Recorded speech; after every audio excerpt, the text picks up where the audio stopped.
India's number 1 varicose veins hospitals అబీస్ను సంప్రదించండి. మీ నొప్పి లేని ప్రయాణాన్ని ప్రారంభించండి. 15 ఏళ్ళ సర్వీస్లో అతి క్రిటికల్ పొజిషన్. ఎక్కువ అన్మ్యారీడ్ పిల్లలు అబార్షన్స్కి వస్తూ ఉంటారు కదా, వాళ్ళు చాలా భయపడిపోతూ ఉంటారు. 8th మంత్లో వచ్చిన వాళ్ళు కూడా ఉన్నారు. పొట్ట ఉన్న పెరుగుతూ ఉంటే యాసిడిటీ ఉందని, గ్యాస్ ఉందని, తింటున్నాను కదా లావైపోయానని ఇలా అనుకునే వాళ్ళు కూడా ఉంటారు. అబ్బా నేను ప్రొటెక్షన్ వాడేస్తాను, నాకు అసలు ప్రెగ్నెన్సీయే రాదు అనుకునే వాళ్ళు కూడా ఉంటారు. ఒకటి అవేర్నెస్ లేకపోవటం. మామూలుగా ఇప్పుడు అబార్షన్స్ బాగా చేసుకుంటారు కదా, కానీ దానివల్ల హెల్త్ ఇష్యూస్ మాత్రం సివియర్గా వస్తాయి కదా. ప్రాణం పోయే వరకు కూడా వెళ్ళొచ్చు. అబార్షన్స్ని అస్సలు ఈజీగా తీసుకోకూడదు. అమ్మాయి అబ్బాయి వచ్చారు, కూర్చున్నారు, మాట్లాడారు. మేడం ఇది ఫస్ట్ టైం కాదు మేడం, ఇంతకుముందు ఒక 6 అయ్యాయి అన్నాడు. అబార్షన్సా? అసలు ఒక డాక్టర్ అంటేనే దేవుడితో సమానం. మమ్మల్ని మనుషుల్లా చూడండి చాలు.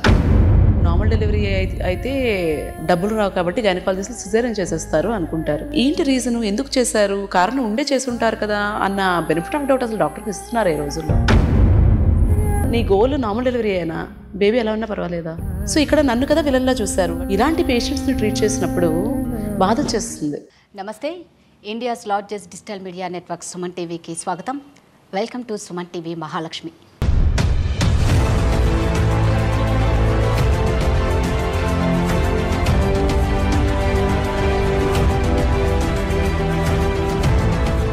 తల్లి జన్మనిస్తే డాక్టర్ పునర్జన్మనిస్తారు. ఎంత పెద్ద జబ్బు వచ్చినా సరే అండి, డాక్టర్ నవ్వుతూ ట్రీట్మెంట్ ఇస్తే ఆ పేషెంట్కి కొండంత ధైర్యం వస్తుంది. అర్ధరాత్రి అనక అపరాత్రి అనక ఎంత గాఢ నిద్రలో ఉన్నా సరే అండి, ఒక్క కాల్తో డాక్టర్ రియాక్ట్ అయిపోయి ఎంత అలర్ట్గా సర్జరీ చేయాలంటే అది చిన్న విషయం కాదు. అందుకే డాక్టర్లను దేవుళ్లతో సమానం అంటారు. మమ్మల్ని దేవుళ్లతో పోల్చకపోయినా పర్లేదు, కానీ ఒక మనిషిగా గుర్తించండి అంటున్నారు మన మహాలక్ష్మి. తన దగ్గరకు వచ్చే ప్రతి పేషెంట్ని ఒక బిడ్డలాగా, ఒక ఫ్రెండ్ లాగా ట్రీట్ చేస్తారు. అందుకే తన ట్రీట్మెంట్ కోసం ఎంతోమంది వెయిట్ చేస్తూ ఉంటారు. తనే అండి ఇవాల్టి Suman TV Mahalakshmi, gynaecologist doctor Shilpa from Vizag.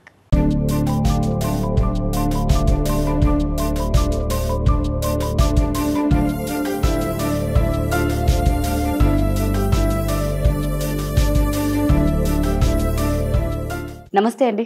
నమస్తే శిల్ప గారు, నేను ఆల్రెడీ ఈ మహాలక్ష్మి గురించి నేను చెప్పా. అంటే మీ లైఫ్ అంతా చాలా కూల్గా వెళ్తుంది, ఆడుతూ పాడుతూ. అంటే ఏ బాధలు వచ్చినా మీరు తట్టుకోగలుగుతారు కాబట్టి ఈరోజు ఇంత హ్యాపీగా నాకేమీ లేవు అని కూల్గా ఉండగలుగుతున్నారు.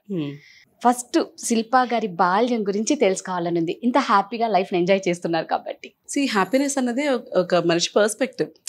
ఒకళ్ళు ఇంత ప్రాబ్లంకే చాలా పెద్ద ప్రాబ్లం ఉంది అనుకోవచ్చు, ఒకళ్ళు పెద్ద ప్రాబ్లంని కూడా నాకు ఏ ప్రాబ్లం లేదు అనుకోవచ్చు. సో ఎప్పుడు కూడా ఒక మనిషి 100% హ్యాపీగా ఉంటారని కాదు, ఎప్పుడు కూడా సాడ్గా ఉంటారని కాదు. మనం మన లైఫ్లో ఎదురైన సిచ్యుయేషన్స్ని ఎలా హ్యాండిల్ చేస్తాము అన్న దాని మీద డిపెండ్ అవుతుంది. మీరు చెప్పినట్టే I'm very fortunate to have a beautiful family. అమ్మ నాన్న, తమ్ముడు, ఇప్పుడు హస్బెండ్, ఇన్లాస్ అందరూ చాలా బాగా చూసుకునేవాళ్ళే. అలా అని లైఫ్లో ఎప్పుడు కష్టాలు లేవు అని కూడా కాదు. మా చిన్నప్పుడు పల్లెటూరులో పెరిగాను, 7 కజిన్స్ అందరం ఉండేవాళ్ళం కలిసి. పూర్ పీపుల్ అని చెప్పాం కానీ కొంత జాగ్రత్తగా ఉండేవాళ్ళు కదా ఇదివరకు రోజుల్లో. సో అంత యాడిక్వేట్గా ఫ్రూట్స్ కానీ ఫుడ్ కానీ అంటే మరీ ఎక్కువగా అలా ఇప్పుడున్నట్లయితే ఉండేది కాదు.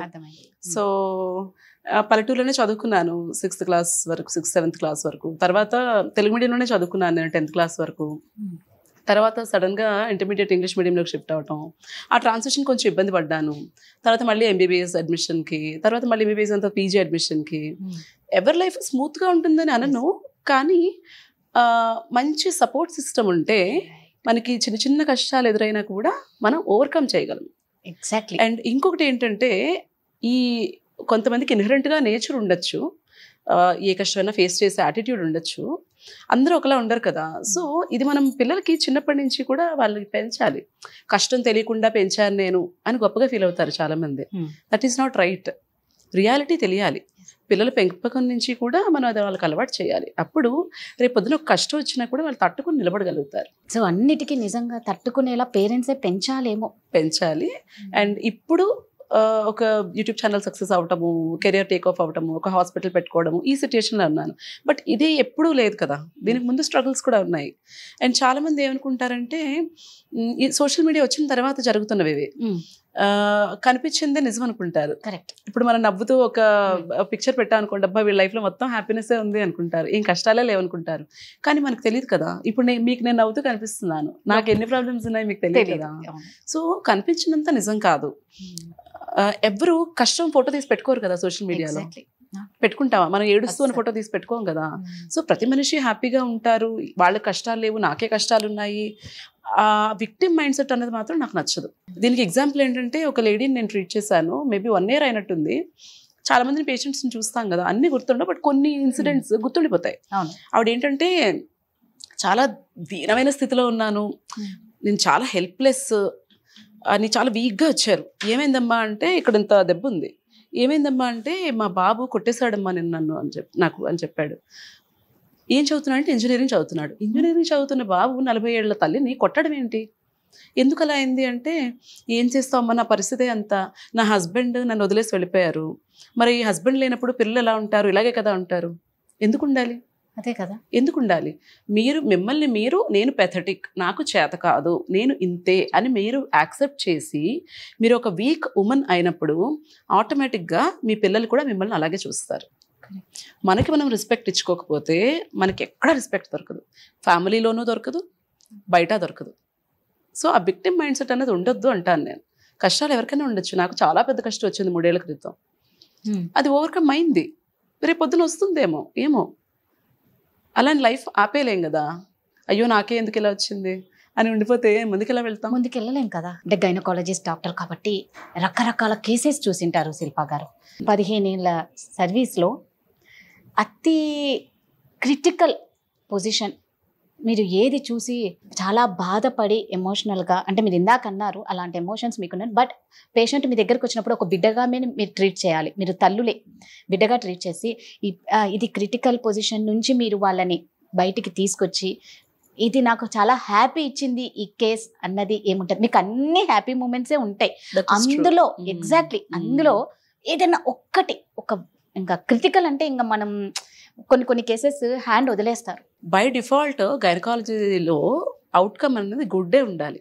ఒక న్యూరో సర్జరీ అంటే బ్రెయిన్ సర్జరీనో హార్ట్ సర్జరీనో ఒకవేళ ఫెయిల్ అయింది, లేకపోతే ఇంత రిస్క్ ఉంది ఫెయిల్ అవడానికి, లేకపోతే పేషెంట్ డెత్ అవడానికి హై రిస్క్ కేసెస్ ఉంటాయి. బట్ గైనిక్లో outcome has to be good. ఎందుకు? ఏదో డెలివరీకి వస్తారు, లేకపోతే యూట్రస్ రిమూవల్ సర్జరీస్కో, ఓవేరియన్ సిస్ట్ రిమూవల్ సర్జరీస్కో ఇలాంటి వాటికి వస్తుంటారు. సో అవుట్కమ్ అనేది ఎప్పుడు కూడా బాగా it has to be good. So ప్రతి కేసులోనూ చాలా సాటిస్ఫాక్షన్ ఉంటుంది. ఎందుకంటే మీరు అనుకోవచ్చు డెలివరీస్ కాకుండా ఇంకేమన్నా క్రిటికల్గా హ్యాండిల్ చేశారని, మీరు అలా అనుకుంటున్నారు కదా. కానీ ఒక లేడీకి చైల్డ్ బర్త్ అనేది ఎన్నిసార్లు వస్తుంది? 1 or 2 అంతే కదా. సో ప్రతి ప్రెగ్నెన్సీ ప్రెషియస్, ప్రతి లైఫ్ ప్రెషియస్. సో ఏ కేసు హ్యాండిల్ చేసినప్పుడు కూడా ఆ బేబీ డెలివరీ వాళ్ళకి ఇస్తున్నప్పుడు వాళ్ళకి ఎంత ఆనందం ఉంటుందో నాకు కూడా అంతే ఆనందం ఉంటుంది. బట్ స్పెసిఫిక్గా మీరు అడుగుతున్నారు కాబట్టి చెప్పాలి అంటే, ఎక్కువ అన్మ్యారీడ్ పిల్లలు అబార్షన్స్కి వస్తూ ఉంటారు కదా, వాళ్ళు చాలా భయపడిపోతూ ఉంటారు. అంటే ఇమాజిన్ ఒక అమ్మాయి ప్రెగ్నెంట్ అయిందంటే అది అమ్మాయిది ఒక్కదాని తప్పు కాదు కదా. కరెక్ట్. మీరు ఎవరైనా అబ్బాయి గురించి మాట్లాడతారా? నువ్వేం చేస్తున్నావు, నీకు పీరియడ్ రాకపోతే టెస్ట్ చేసుకోవాలి కదా, ఆ మాత్రం తెలీదా అని అనేస్తారు ఈజీగా కదా.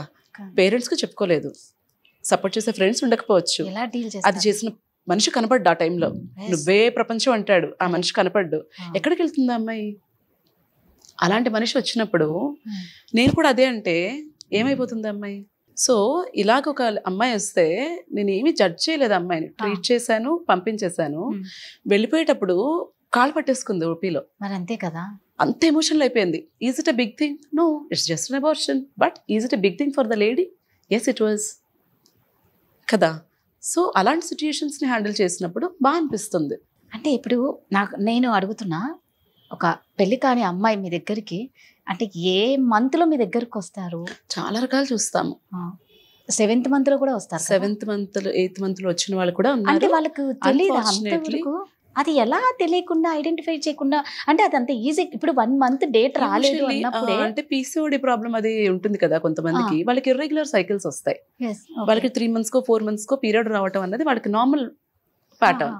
Okay. అలా అనుకుని వాళ్ళు రారు. కొంతమంది ఏమనుకుంటారు, బేసిక్గా అంత నోటీస్ చేసుకోరు బాడీలో ఏ చేంజెస్. పొట్ట ఏమైనా పెరుగుతూ ఉంటే యాసిడిటీ ఉందని, గ్యాస్ ఉందని, లేకపోతే తింటున్నాను కదా లావ్ అయిపోయానని ఇలా అనుకునే వాళ్ళు కూడా ఉంటారు. మూడో కేటగిరీ, కాండం ఏదో వాడేసి అబ్బా నేను ప్రొటెక్షన్ వాడేసాను నాకు అసలు ప్రెగ్నెన్సీయే రాదు అనుకునే వాళ్ళు కూడా ఉంటారు. అంటే కాండం వాడినా కూడా ప్రెగ్నెంట్ అయ్యే ఛాన్స్ ఉంది. చాలా 14 to 15% ఫెయిల్యూర్ రేట్ ఉంటుంది కాండంకి. ఇదంతా కొంత అవేర్నెస్ లేకపోవటం వల్ల. అండ్ చదువుకునే వాళ్ళు కూడా వస్తారు. ఈవెన్ నర్సెస్ కూడా కొంతమంది 5th month 6th month detect అయ్యి వస్తారు. నర్సెస్ కూడా ఇట్స్ జస్ట్ బ్యాడ్ లక్. అంటే ఒకటి అవేర్నెస్ లేకపోవటం, అండ్ సెక్స్ ఎడ్యుకేషన్ కూడా లేదు కదా, అంత ప్రివలెన్స్ లేదు కదా మన దగ్గర. ఇంట్లో వాళ్ళు మాట్లాడరు, వీళ్ళేమో డాక్టర్ దగ్గరికి వెళ్ళి ఏదైనా తెలుసుకుందామని అనుకోరు. ఆ అబ్బాయికి నాలెడ్జ్ ఉండదు, అమ్మాయికి నాలెడ్జ్ ఉండదు. కాకపోతే అన్ఫార్చునేట్లీ సఫర్ అయ్యేది అమ్మాయే కదా. సో ఇలాంటి కారణాలు చాలా ఉంటాయి. కొంతమంది అమ్మాయిలు, పెళ్లి కాని అమ్మాయిలు, వాళ్ళకి తెలియకుండా ఏ 7th month లోనో 8th month లోనో వస్తే అప్పుడు వాళ్ళు ఏం చేయనీకి లేదు, ఏమి చెయ్యలేరు, లీగల్గా కూడా ఏమి చెయ్యకూడదు. She has to continue the pregnancy till term వరకు కంటిన్యూ చేసి డెలివర్ చేయాలి బేబీని. అది ఎలా మరి? మీరు తల్లికి ఎలా అంటున్నారు, మరి బిడ్డకి బిడ్డ ఏం తప్పు చేసింది? డెలివరీ అయిన తర్వాత బిడ్డ ఏం తప్పు చేసింది? 7th month లో 8th month లో మీరు ఎలాగ టెర్మినేట్ చేసేసుకుందాం అనుకుంటారు? అప్పటి వరకు అసలు అన్వాంటెడ్ ప్రెగ్నెన్సీ రాకుండా చూసుకోవడం మీ రెస్పాన్సిబిలిటీ. అక్కడ తప్పు చేశారు. ఎర్లీగా డిటెక్ట్ చేసుకోకపోవడం ఇంకొక తప్పు. మీరు డిటెక్ట్ చేసిన తర్వాత మీ స్వార్థం కోసం 7th month లో 8th month లో డెలివరీ చేసేసి పడేస్తాను అంటే దట్ ఈస్ నాట్ రైట్. అందుకనే అంటాను అవేర్నెస్ ఉండాలి అని. నా యూట్యూబ్ ఛానల్ స్టార్ట్ చేయడం వెనక రీజన్ కూడా అదే. సో శిల్పా గారు, మామూలుగా మన ఆడవాళ్ళకి ఏంటంటే ఏదన్నా పండగ వస్తుంది, ఎక్కడికైనా ఊరికి వెళ్ళాలి, లేకపోతే మాకు తొందరగా అర్థమైపోయింది మీరు ఏమడుతున్నారు. ఆ పిల్స్ ఒకటి యూజ్ చేస్తాం హెల్త్ వైజ్, తొందరగా పీరియడ్ వద్దు అని, వద్దు అనేసి ఆ డేట్ ని డిలే చేయాలి. మనకి ఇష్టం వచ్చినప్పుడు డేట్ రావాలి, దాని ఇష్టం వచ్చినప్పుడు మనం ఉండొద్దు. సో అలాంటప్పుడు ఎలాంటి ప్రాబ్లమ్స్ ఫేస్ చేస్తారు అమ్మాయిలు? పీరియడ్ అనేది కూడా నార్మలే కదా. Why should you use pills to postpone the period కదా. గుడికి వెళ్ళకూడదు అంటారు. నాకైతే అది నమ్మకం లేదు. నేను ఈ రోజు వరకు నేను కానీ మా ఇంట్లో వాళ్ళు కానీ ఒక్క రోజు కూడా పీరియడ్ పోస్ట్పోన్మెంట్ పిల్ వేసుకోలేదు. నేను పేషెంట్స్ కూడా అదే చెప్తాను, వద్దు అని చెప్తాను. అయినా కూడా వినకుండా కొంతమంది అయితే వాళ్ళ హ్యాండ్ బ్యాగ్లో పెట్టుకొని తిరుగుతూ ఉంటారు, ఏ అవసరం వచ్చినా మింగేస్తూ ఉంటారు. ఇది యాక్చువల్లీ దీని గురించి చెప్పండి, నేను ఒక స్కూల్ హెల్త్ ప్రోగ్రామ్స్ చేస్తూ ఉంటాను. ఆ స్కూల్ హెల్త్ ప్రోగ్రామ్కి వెళ్ళినప్పుడు ఒక 8th class అమ్మాయి అడిగింది నన్ను, మేడం పీరియడ్ పోస్ట్పోన్మెంట్కి పిల్స్ వేసుకుంటారు కదా, అది వేసుకోవచ్చా అని. అసలు 8th class అమ్మాయికి అది ఎలా తెలిసిందన్నది నాకు అర్థం కాలేదు. అంటే అంత ఎక్కువగా ఇంట్లో వాళ్ళంతా దాన్ని అబ్యూస్ చేస్తున్నారు. సో ఈ పీరియడ్ పోస్ట్పోన్మెంట్ అన్న రీజన్ కోసం ఆ పిల్ని డిజైన్ చేయలేదు. We all practice evidence based medicine. అంటే ఒక టాబ్లెట్ ఇవ్వాలి అంటే అది ఎందుకు ఇవ్వాలి, దానికి ఈ కండిషన్స్కి ఈ టాబ్లెట్ ప్రిస్క్రైబ్ చేయాలని ఉంటుంది. ఎక్కడ కూడా మెడికల్ సైన్స్లో పీరియడ్ పోస్ట్పోన్ చేసుకోవడానికి ఈ టాబ్లెట్స్ వాడుకోండి అని ఉండదు. ఇండియాలో మన కల్చర్ వైజ్ కొంతమంది అడుగుతూ ఉంటారు, బట్ దీన్ని అదే పనిగా అబ్యూస్ చేయకూడదు. ఒక్కొక్కసారి ఒక లేడీని చూశాను నేను, తనకి రావటమే చాలా సివియర్ పెయిన్తో వచ్చారు. చూస్తే ఐ థింక్ ఒక 1 లీటర్ 1.5 లీటర్స్ బ్లడ్ ట్యూబ్లో ప్రెగ్నెన్సీ వచ్చేసి అది పగిలిపోయి అక్యుములేట్ అయిపోయింది. Then I had to do an emergency surgery to save her. ఒక 3 ప్యాకెట్ల బ్లడ్ పెట్టాల్సి వచ్చింది. ఇదంతా ఎందుకైంది? ఇలాంటి పీరియడ్ పోస్ట్పోన్మెంట్ పిల్స్ వల్ల కూడా అందరికీ ప్రెగ్నెన్సీస్ ఫెలోపియన్ ట్యూబ్లోనే ఫామ్ అవుతాయి. ఆ ట్యూబ్ మూవ్మెంట్ ఏమైనా కొంచెం స్లో అయిపోయింది అనుకోండి, బేబీ వెళ్ళి అక్కడ అతుక్కొని ఉండిపోతుంది. ఇలాంటి పిల్స్ వల్ల అలాంటి ప్రాబ్లమ్స్ కూడా రావచ్చు. Why do you abuse it? ఇంకొక కండిషన్ చెప్తాను. ఒక అమ్మాయి పెళ్లి ముహూర్తాలు ఉన్న పిల్లలు వస్తూ ఉంటారు కదా, వాళ్ళు వచ్చినప్పుడు యూజువల్లీ ఏం చేస్తారంటే ఇంట్లో చేయాల్సినవన్నీ చేసేసి పీరియడ్ టైం కూడా దాటిపోయి లాస్ట్ మినిట్లో వస్తారు. వచ్చి పీరియడ్ పోస్ట్పోన్మెంట్ పిల్ కావాలి అంటారు. అప్పుడు నేను ఒకటే చెప్తా, ఇది పని చేయొచ్చు, పని చేయకపోవచ్చు. అలానే ఎక్కువ డోసెస్ వేసుకోవటము అది కూడా మంచిది కాదు కదా. ఒక అమ్మాయికి ఇలాగే పెళ్లి రేపు 1 వారంలో ఉందనగా పాపం అమ్మాయికి ముందు రోజు పీరియడ్ వచ్చేసింది. నేను పిల్ పెట్టిన అమ్మాయికే. ఓకే, రావచ్చు, రాకుండా ఆపలేం కదా. If you come late are if the dose is not adequate, అది రావచ్చు. బికాస్ దట్ పిల్ is not design to do that. ఆ అమ్మాయి అయితే నాకు ఇప్పుడు చచ్చిపోవడం తప్ప ఇంకొక దారి లేదు, రేపు పొద్దుట పెళ్ళుంది, నేను ఈ విషయం ఇంట్లో చెప్తే పెళ్ళి ఆపేస్తారు. వై? ఎందుకు ఆపాలి? పీరియడ్ అనేది నార్మల్ కాదా? అంటే పెళ్లి పీటల మీద కూర్చోపెట్టారు కదా, అదే ఎందుకు పెట్టకూడదు అంటారు నేను. అదే మన ఎందుకు పెట్టకూడదు? ఎందుకు పెట్టకూడదు? దానికి మరి ఆ పిల్లల్ని అంత స్ట్రెస్ లో పెట్టడం మంచిదా? అది చెప్పండి. పోయి నాకు ఆన్సర్ ఇవ్వండి. లేదు లేదు ఓకే, నేను అగ్రి అవుతాను, మీకు సెంటిమెంటల్ వాల్యూస్ ఉన్నాయి, మీరు పీటల మీద ఆడపిల్లలు కూర్చోబెట్టకూడదు పీరియడ్ వచ్చినప్పుడు కదా. మరి ఆ అమ్మాయికి అంత మెంటల్ స్ట్రెస్, సూసైడ్ చేసుకోవాలన్నంత బాధ కలిగించడం అనేది అవసరమా? Is it fair? మన సెంటిమెంట్స్ కోసం అమ్మాయిని అంత ఇబ్బంది పెట్టాలా మనం? అండ్ మీరు ఒక ముహూర్తం పెడతారు, ఆ ముహూర్తానికి అమ్మాయికి పీరియడ్ వస్తుందో లేదో తెలుస్తుందా? లేదు కదా. అంటే మామూలుగా అందుకే కదా మన ఆడవాళ్ళకి ముందు డేట్లు చూసి ముహూర్తాలు పెడతారు, కానీ ఇది న్యాచురల్ గా మన చేతిలో మీరు స్ట్రెస్ తీసుకుంటే గనక పీరియడ్ డిలే అయిపోవచ్చు, టైంకి వచ్చేయచ్చు. ఎప్పుడైతే కరెక్ట్ టైంకి రావాలి అనుకుంటారో అప్పుడే రాదు. హార్మోన్స్ అన్నవి మన బాడీ ఫంక్షన్ మీద, స్ట్రెస్ లెవెల్స్ మీద, అన్నింటి మీద డిపెండ్ అవుతుంది. అంటే ఇప్పుడు నాకు ఒకటే డౌట్, మరి ఆ పిల్ ఎందుకు చేశారు? ఆ పిల్ రీజన్స్ వేరు యూజ్ చేయడానికి. హెవీ బ్లీడింగ్ అయినప్పుడు వాడతాము, ఎండోమెట్రియం ఏమన్నా కరెక్ట్ చేయాలంటే వాడతాము. పోస్ట్పోన్మెంట్ కి ఎవరు కనిపెట్టలేదే పిల్.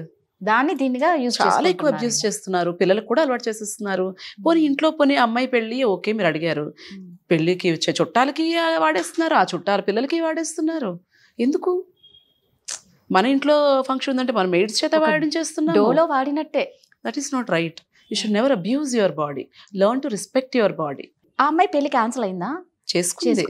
మామూలుగా ఇప్పుడు అబార్షన్స్ బాగా చేసుకుంటారు కదా, కానీ దానివల్ల హెల్త్ ఇష్యూస్ మాత్రం సివియర్గా వస్తాయి కదా. ప్రాణం పోయే వరకు కూడా వెళ్ళొచ్చు. అన్వాంటెడ్ ప్రెగ్నెన్సీస్, అబార్షన్స్ని అస్సలు ఈజీగా తీసుకోకూడదు. మీకు ఒకవేళ ప్రెగ్నెన్సీ వద్దు అనుకుంటే ప్రాపర్ బర్త్ కంట్రోల్ ఆప్షన్స్ ఏంటి అన్నది go to gynaecologist, discuss and use.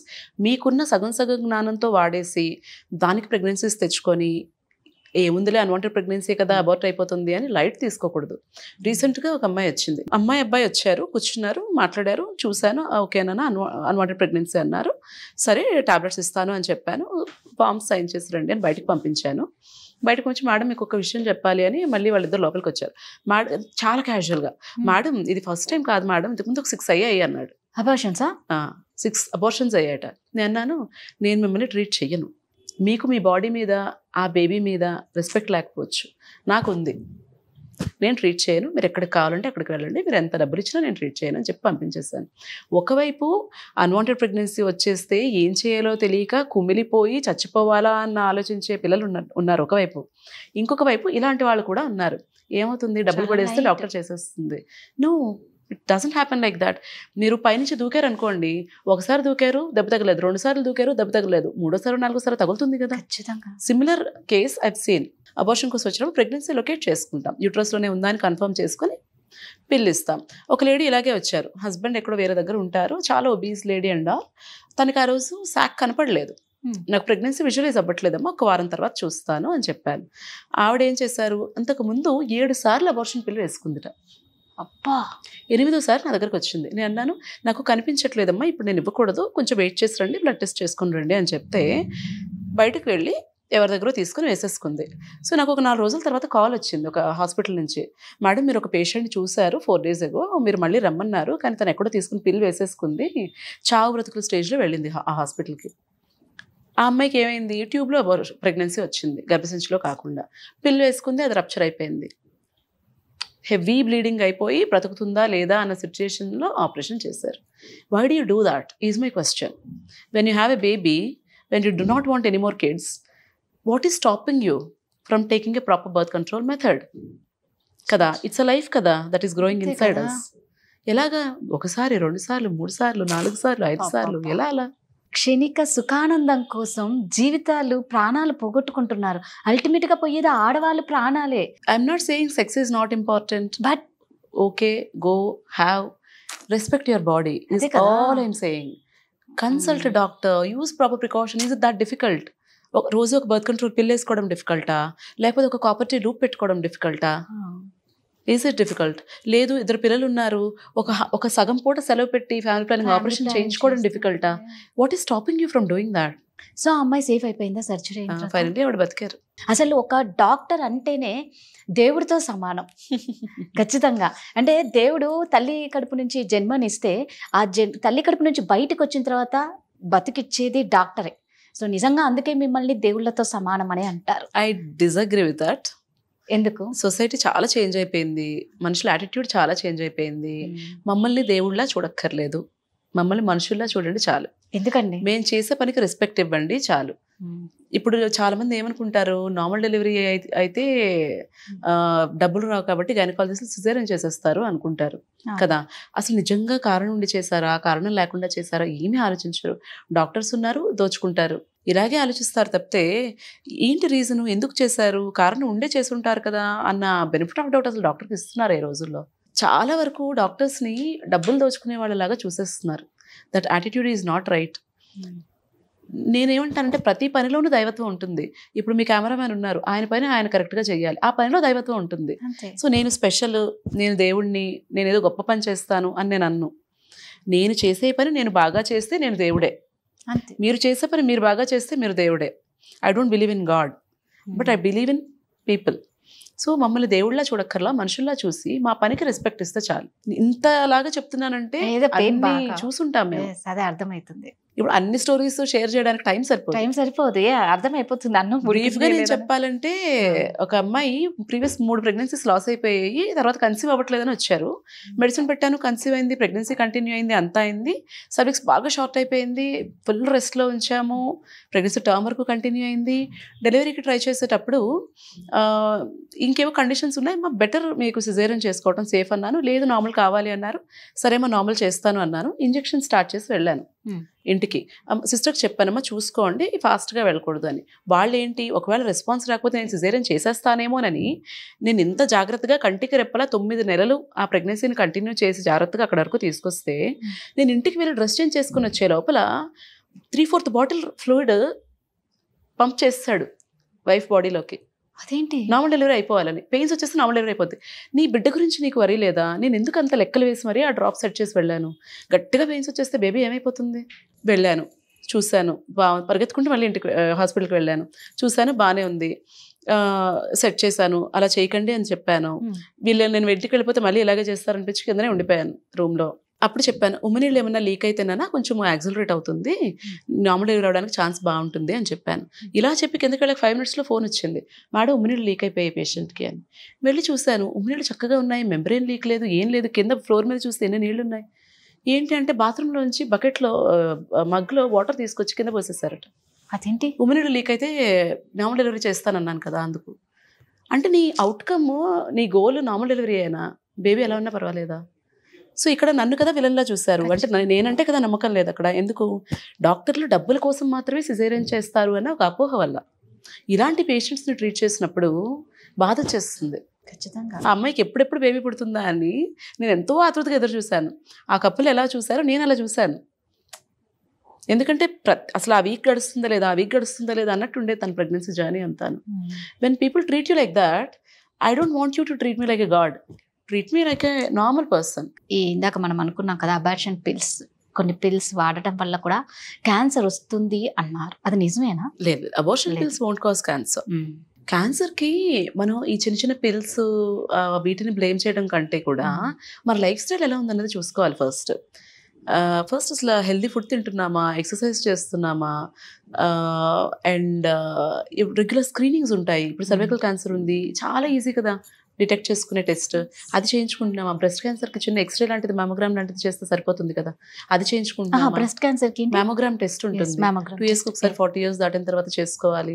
ఇలాంటి చిన్న చిన్న టెస్ట్ అన్నీ మిస్ అయ్యి ఏదైనా తింటే వచ్చేస్తుందేమో, లేకపోతే ఇదేమైనా చేస్తే వచ్చేస్తుందేమో అని సిల్లి రీజన్స్ గురించి ఆలోచిస్తాం తప్పితే మేజర్ థింగ్స్ మనం చేయాల్సినవి అండ్ రెగ్యులర్గా ప్రాబ్లం ఉన్నా లేకపోయినా గైనకాలజిస్ట్ దగ్గరికి వెళ్ళాలి, ఇలాంటివి మిస్ అయిపోతాం. సో అంటే ఇప్పుడు మామూలుగా ఇంటికి ఆడదే కాబట్టి అందం కానీ, ఆనందం కానీ, ఆ కళ కానీ ఇంటికి ఆడదే అనమాట.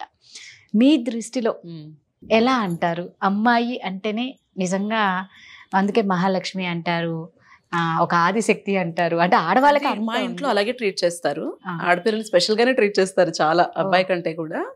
అండ్ ఈ రోజు వరకు కూడా ఏదైనా సరే ఆపర్చునిటీ నాకు కానీ మా తమ్ముడికి కానీ ఇచ్చే విషయంలో మా పేరెంట్స్ ఈక్వల్ గానే చూసారు. యాక్చువల్లీ మా తమ్ముడికి చేసిన దానికంటే ఎక్కువ నాకే చేస్తున్నారు పాపం ఇప్పటికీ. నాకు పాప పుట్టింది. నాకు పాప పుట్టినప్పుడు అయితే హాస్పిటల్లో వీళ్ళందరూ ఎంత గోల చేశారంటే వాళ్ళు అన్నారు, మీ ఫ్యామిలీలో అసలు ఆడపిల్ల లేదా, ఫస్ట్ టైం పుట్టిందా అని అడిగారు. సో అంత ఇంపార్టెన్స్ ఇస్తారు ఆడపిల్లలకి. బట్ దెన్ నేనేమంటానంటే అండ్ కొంతమంది అంటారు ఆడపిల్ల ఏమన్నారు మీరు ఇందాక, మహాలక్ష్మి. కానీ ముందుకు అబ్బాయి అయిపోతే బాగుంటుంది. ఎందుకలా? అబ్బాయి అయిపోయిన తర్వాత ఆడపిల్ల మహాలక్ష్మి. ఫస్ట్ అబ్బాయే కావాలి, ఫస్ట్ అబ్బాయి కావాలి, ఆ తర్వాత ఆడపిల్ల అయితే మాకు ఇష్టం. That is wrong. సో అక్కడ నేను అంటాను, ఆడపిల్ల మహాలక్ష్మిలా ట్రీట్ చేయక్కర్లేదు, దేవుళ్ళ ట్రీట్ చేయక్కర్లేదు, treat her as equal. And ఆ ఇంటికి మెయిన్ ఆడపిల్ల అన్నారు కాబట్టి ఇక్కడ I want to tell you one thing as a doctor. ఇంట్లో తల్లి ఫస్ట్ తన హెల్త్ తను చూసుకోవాలి.